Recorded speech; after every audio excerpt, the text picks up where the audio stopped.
Hi hello friends, welcome back to our channel Priyanka tech. 2024 December వరకు కూడా 20,000 rupees budget లో ఒక మంచి ఆల్రౌండర్ మొబైల్ కావాలంటే నాతో పాటు అందరూ సజెస్ట్ చేసిన ఐక్యూ Z9 లేదా వివో T3. నిజానికి ఈ రెండు మొబైల్ యొక్క స్పెసిఫికేషన్స్ ఒకటే, కానీ ఈ రెండు మొబైల్స్ లాస్ట్ ఇయర్ మొబైల్స్ కాబట్టి ఇప్పుడు ఎవరికి తీసుకోమని సజెస్ట్ చేయట్లేదు. న్యూస్ ఏంటంటే ఐక్యూ Z9 చూసాం కదా, దానికన్నా అన్నిట్లోనూ బెటర్ స్పెసిఫికేషన్స్ తో అయితే ఐక్యూ Z10 రాబోతుంది. వీళ్ళైతే ఇండియాస్ బిగ్గెస్ట్ బ్యాటరీ ఎవరని హైలైట్ చేస్తుంది. నిజమే, మరి ఇప్పటి వరకు నేనైతే 7,000 పైన బ్యాటరీస్ అయితే ఏ మొబైల్ ను చూడలేదు. నిజంగా చెప్తున్నానండి, మరిన్ని అప్డేట్స్ అయితే నేను ఎక్స్పెక్ట్ చేయలేదు. ఎప్పటిలాగానే మనకి నిజాలు చెప్పకపోతే మనసు పట్టదు కదా. ఈ మొబైల్ కి సంబంధించిన ఒక ఇంట్రెస్టింగ్ ఫ్యాక్ట్ ఏంటంటే, రీసెంట్ గా చైనాలో లాంచ్ అయిన Y300 Pro మొబైల్ యొక్క డిజైన్ ఏదైతే ఉందో అలాంటి పూర్తి డిజైన్ తోటే మనకి ఐక్యూ Z10 అయితే రాబోతుంది. దాని శాంపిల్ ఇంకా అన్బాక్సింగ్ వీడియో అయితే ఉంది, చూసేసేయండి. ఈసారి ఐక్యూ ఇంకా వివోలో అయితే చాలా పెద్ద ప్లాన్ వేసారు. నిజానికి ఐక్యూలో ఇంకా వివోలో మూడు మొబైల్ స్పెసిఫికేషన్ పరంగా సేమ్ ఉంటాయి, డిజైన్ మాత్రమే చేంజ్ ఉంటుంది, మళ్ళీ ప్రైజెస్ కూడా సేమ్ ఉంటాయి. వివోలో వచ్చేసి Vivo T3, T3X, T3 Lite తీసుకొస్తారు. ఐక్యూలో వచ్చేసి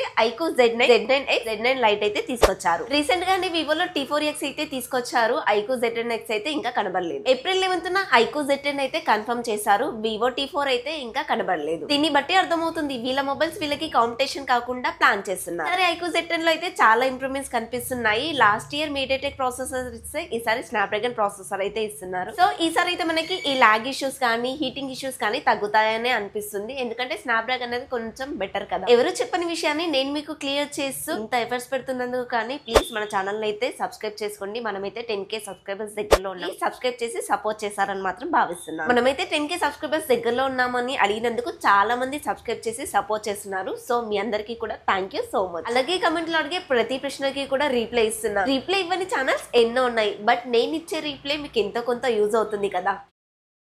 డిజైన్ ఇంకా బిల్డ్ కాల్ ఫస్ట్ లుక్స్ అయితే బయటకు వచ్చేసాయి కదా, వాటి గురించి చూసుకున్నట్లయితే ఫ్రంట్ వచ్చేసి క్వాడ్ కర్వ్ డిస్ప్లే ఉంటుంది. అది కూడా స్క్రాచ్ గ్లాస్ ప్రొటెక్షన్ తో వస్తుంది. కర్వ్ డిస్ప్లే లాగా క్వాడ్ కర్వ్ లో కూడా నాలుగు వైపులా ఇట్లా కర్వ్స్ ఏమి ఉండవు. చూడడానికి మనకి నార్మల్ ఫ్లాట్ డిస్ప్లే లాగానే కనిపిస్తుంది, కాకపోతే డిస్ప్లే గ్లాస్ అనేది కొంచెం పాప్ అయి హైట్ ఉంటుంది. అందరూ క్వాడ్ కర్వ్ అనగానే నాలుగు వైపులా తిరిగేసి ఉంటుంది అంటానే, అలా అయితే కాదండి. బ్యాక్ సైడ్ వచ్చేసి ప్లాస్టిక్ ఉంటుంది. కెమెరా వచ్చేసి సర్కిల్ డిజైన్ లో అయితే ఇచ్చారు. మనకి వివో X200 ఉంది కదా, సేమ్ అలాగనే డిజైన్ కనిపిస్తుంది, కానీ అంత ప్రీమియం అయితే ఎక్స్పెక్ట్ చేయకండి. చుట్టూ ఫ్రేమ్ అంతా కూడా ప్లాస్టిక్ డ్యూయల్ స్పీకర్స్ ఉంటాయి. In display finger print censor తో వస్తుంది. IP65 వాటర్ రేటింగ్ ఉంటుంది. ఐక్యూలో బడ్జెట్ రేంజ్ లో డాల్బీ విజన్, డాల్బీ అట్మాస్ లో అయితే ఉండవు. మొబైల్ వచ్చేసి 7300 mAh బ్యాటరీతో వచ్చినప్పటికీ కూడా 8.1 mm థిక్నెస్, 195 grams వెయిట్ వస్తున్నట్లుగా తెలుస్తుంది. లాస్ట్ టైం తో చూసుకుంటే డిజైన్ లో కానీ లుక్ లో కానీ చాలా ఇంప్రూవ్మెంట్ అయితే కనిపిస్తుంది.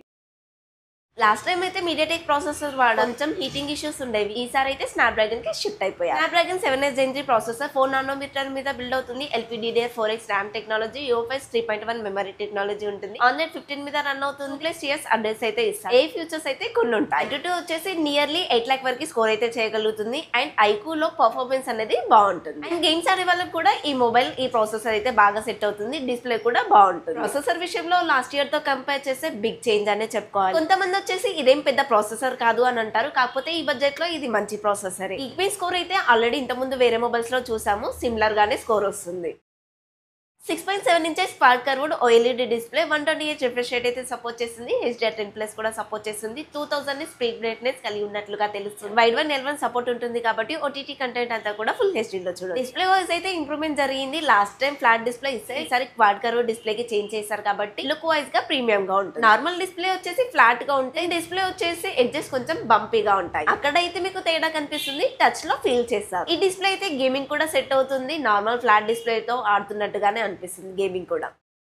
కెమెరా విషయానికి వస్తే 4 కెమెరా సెటప్ ఇచ్చినట్లుగా కనిపించినప్పటికీ కూడా 2 కెమెరాస్ మాత్రమే ఇచ్చారు. పైన వచ్చేసి RR లైట్ ఇచ్చారు, కింద వచ్చేసి ఫ్లిక్కర్ సెన్సార్ ఇచ్చారు. నైట్ లో అయితే యూజ్ అవుతుంది. మెయిన్ కెమెరా వచ్చేసి 50 MP ఇచ్చారు. సెకండరీ కెమెరా 2 MP అయితే ఇచ్చారు. ఫ్రంట్ 32 MP ఇచ్చారు. ఫ్రంట్ కెమెరాలో అయితే మేజర్ అప్గ్రేడ్ కనిపిస్తుంది. మెయిన్ కెమెరా 50 MP వచ్చేసి సోనీ IMX882 సెన్సార్ ఇస్తున్నట్లుగా అయితే కొన్ని లీక్స్ ప్రకారంగా తెలుస్తుంది. ఐక్యూ బ్రాండ్ అనేది వివో వాళ్ళదే అండి. మనం ఐక్యూ మొబైల్ లో చూస్తే కెమెరా యాప్ ని వివో వాళ్ళే డెవలప్ చేస్తారు. సో మీకు క్వాలిటీ ఇంకా బ్యూటీ పరంగా వివో మొబైల్ వాడుతున్నట్టుగా అనిపిస్తుంది. నేను చాలా మటుకి చూస్తున్నానండి, వివో ఇంకా ఐక్యూ రెండు బ్రాండ్స్ ఒకటే అని ఎవరు కూడా చెప్పరు. సర్వీస్ సెంటర్లు అయితే కలిసే ఉంటాయి. ఐక్యూ బాక్స్ పైన కూడా వివో వాళ్ళు మ్యానుఫ్యాక్చర్ చేశారనే ఉంటుంది. చాలా మంది వచ్చేసి ఈ విషయాలు మనకి చెప్పొద్దనే ట్రై చేస్తూ ఉంటారు. లాస్ట్ టైం తో చూసుకుంటే కెమెరా ఇంప్రూవ్మెంట్ జరుగుతుందని ఎక్స్పెక్ట్ చేయొచ్చు, ఎందుకంటే ప్రాసెసర్ మారుతుంది, స్నాప్డ్రాగన్ వస్తుంది కదా. స్నాప్డ్రాగన్ ప్రాసెసర్ లో ISP బాగుంటుంది.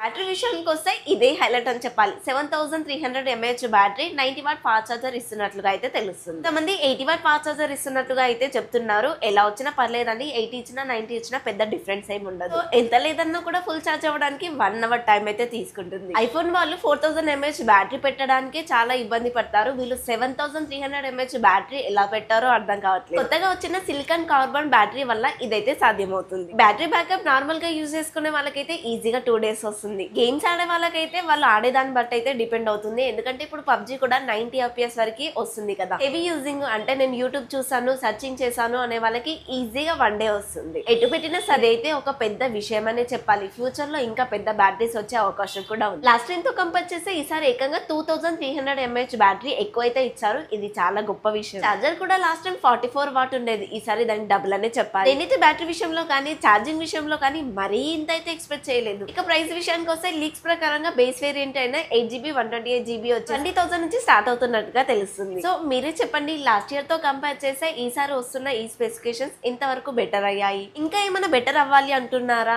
ఒక 2MP ఉంది కదా, అది తీసేస్తే బెటర్ ఉంటుంది. ఓవరాల్ గా ఈ మొబైల్ యొక్క స్పెసిఫికేషన్స్ అయితే చాలా బాగున్నాయి. ఒక IP రేటింగ్ మాత్రం లేదు, IP68 వాటర్ రేటింగ్ ఇచ్చింటే ఇంకా బాగుండేది. ఖచ్చితంగా ఈ ఇయర్ కి 20,000 రూపీస్ బడ్జెట్ లో ఇది ఒక మంచి ఆప్షన్ అవుతుంది, ఇదైతే కన్ఫర్మ్ గా చెప్పొచ్చు. ఇక్కడ వరకు అయితే బాగుంది. ఇంకా వివో T4 రావాలి, అది ఎప్పుడు తీసుకొస్తారో చూడాలి. అలాగే ఐకు Z10X కూడా రావాలి, అది ఎప్పుడు తీసుకొస్తారో చూడాలి. ఇవన్నీ ఫోన్లు వస్తే కనుక మనకి అన్ని బడ్జెట్ లో చాలా ఆప్షన్స్ అయితే కనిపిస్తాయి. ఓకే ఫ్రెండ్స్, ఈ వీడియోలో ఈ మొబైల్ కి సంబంధించిన కంప్లీట్ ఇన్ఫర్మేషన్ ఇచ్చానని అనుకుంటున్నాను. ఈ వీడియో కనుక మీకు నచ్చినట్లయితే ప్లీజ్ లైక్ చేయండి, మన ఛానల్ ని సబ్స్క్రైబ్ చేసుకోండి. మనమైతే 10K సబ్స్క్రైబర్స్ దగ్గర లో ఉన్నాము. ప్లీజ్ సబ్స్క్రైబ్ చేసి సపోర్ట్ చేస్తారని మాత్రం భావిస్తున్నాను. నెక్స్ట్ వీడియోలో మళ్ళీ కలుద్దాం. అంటే బై బై.